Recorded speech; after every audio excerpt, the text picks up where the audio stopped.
आणि आता थेट जाऊयात, योगी आदित्यनाथ बोलतायत तिथे।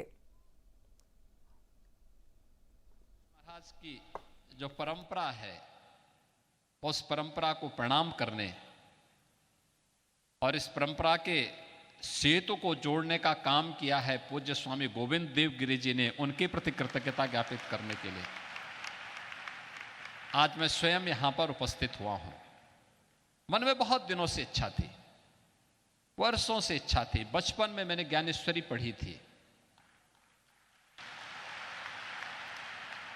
और तब से इच्छा होती थी ऐसी दिव्य विभूति कौन है जिनका सानिध्य, जिन्होंने मात्र 15 वर्ष की उम्र में ज्ञानेश्वरी का उपदेश देकर के भक्तों को एक नई राह दिखाई, जिन्होंने 21 वर्ष की उम्र में संजीव समाधि लेकर के भारत की अध्यात्म को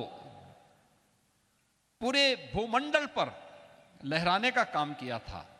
ऐसे दिव्य संतों का सानिध्य प्राप्त हो। जगत गुरु शंकराचार्य, कांची कामकोटि के पूज्य शंकराचार्य जी महाराज इस मंच पर पधारे हैं। मैं उनका भी हृदय से अभिनंदन करता हूं, स्वागत करता हूं।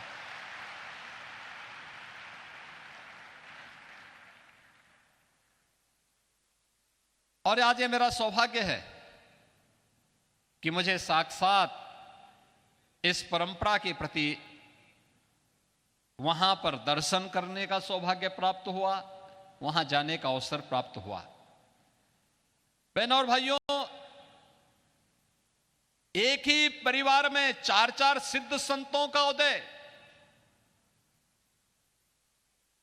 और महाराष्ट्र वाले इसीलिए सौभाग्यशाली हैं। इन पूज्य संतों का आशीर्वाद आज तो आपको प्राप्त हो रहा है, सैकड़ों वर्षों से प्राप्त हो रहा है। और भक्ति से उपजी ये शक्ति ही दुश्मनों के दांत हमेशा खट्टा करती थी। समर्थ गुरु रामदास जी छत्रपति शिवाजी महाराज को यहीं से पैदा करते हैं, और छत्रपति शिवाजी महाराज पूरे भारत के अंदर उन्होंने जिस तेज को लहराया था, उस कालखंड में सोचिए, औरंगजेब की सत्ता को चुनौती देते हुए औरंगजेब को उन्होंने तड़पने और मरने के लिए ऐसा छोड़ दिया कि आज तक कोई पूछ नहीं रहा है।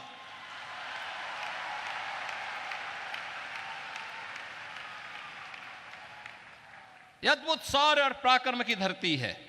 इसलिए है क्योंकि पूज्य संतों का सानिध्य प्राप्त हुआ, उनकी कृपा हमेशा यहां पे बरसती है।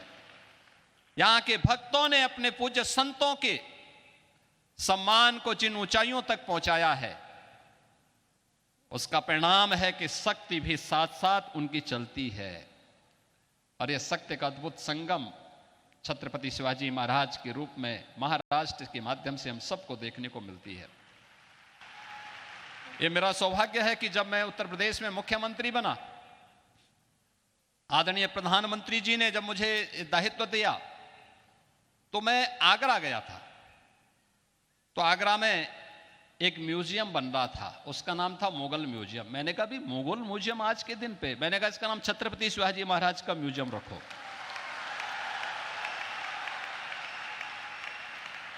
हमारा संबंध छत्रपति शिवाजी महाराज से है, हमारा संबंध मुगलों से नहीं है।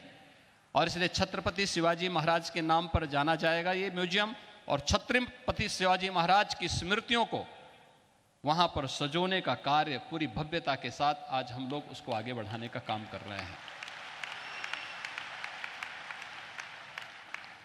आदरणीय प्रधानमंत्री जी ने उत्तर प्रदेश में एक डिफेंस कॉरिडोर की घोषणा की।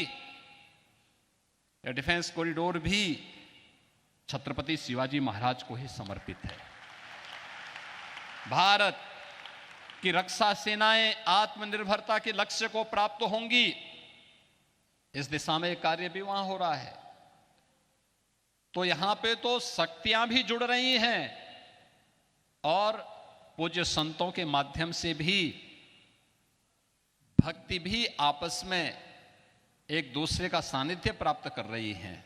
और इसी का परिणाम है, जब ये शक्ति मिलेगी, भक्ति और शक्ति का अद्भुत संगम होगा, तब 500 वर्षों की गुलामी की दास्ता से मुक्त होकर के अयोध्या में राम मंदिर का भव्य अद्भुत क्षण भी, वह अलौकिक क्षण भी हम सबको देखने को प्राप्त होता है। हमारे पूज्य संतजन मंच पर भी बैठे हैं, सामने भी बैठे हैं। इनके सानिध्य में प्रधानमंत्री मोदी जी के कर कमलों से, उनके परम पुरुषार्थ से 22 जनवरी 2024 की जो तिथि हम सबको अयोध्या धाम में देखने को मिली थी, अद्भुत है। और ये नई अयोध्या, ये भव्य, दिव्य और नव्य अयोध्या आप सबको भी अपनी ओर आमंत्रित कर रही है। और उसी आमंत्रण के साथ आज हम सब पूज्य स्वामी गोविंद देव गिरि जी, जिन्होंने अपने लिए नहीं, सनातन वैदिक धर्म के लिए अपना सब कुछ समर्पित कर दिया, पूरे देश के अंदर, पूरी दुनिया के अंदर वैदिक पाठशालाओं की स्थापना करके श्रीमद् भगवत गीता के संदेश को जन जन तक पहुंचाने के लिए वेद पाठी एक लंबी परंपरा को देश को दे करके ये देश वेदों का मार्गदर्शन प्राप्त करेगा। जो कार्य मध्यकाल में समर्थ गुरु रामदास जी ने छत्रपति शिवाजी महाराज का मार्गदर्शन करके किया था, वह काम आज गोविंद देव गिरि जी के सानिध्य में इस महाराष्ट्र के अंदर, देश के अंदर, दुनिया के अंदर हर सनातन धर्मावलंबी के मन में इस भाव को पैदा करने के लिए उनके सानिध्य में निरंतर चल रहा है। और इस अवसर पर मैं उनके जीवन के 75 वर्ष पूर्ण होने के इस अवसर पर, 75वें वर्ष में प्रवेश करने पर, गीता भक्ति अमृत महोत्सव के इस आयोजन के अवसर पर उनके प्रति हृदय से उनका अभिनंदन करता हूं। तर गोविंदगिरी महाराज यांच्या जन्मोत्सव सोहळ्यामध्ये योगी आदित्यनाथ सध्या आळंदीमध्ये बोलत होते, आपण ऐकलं। आणि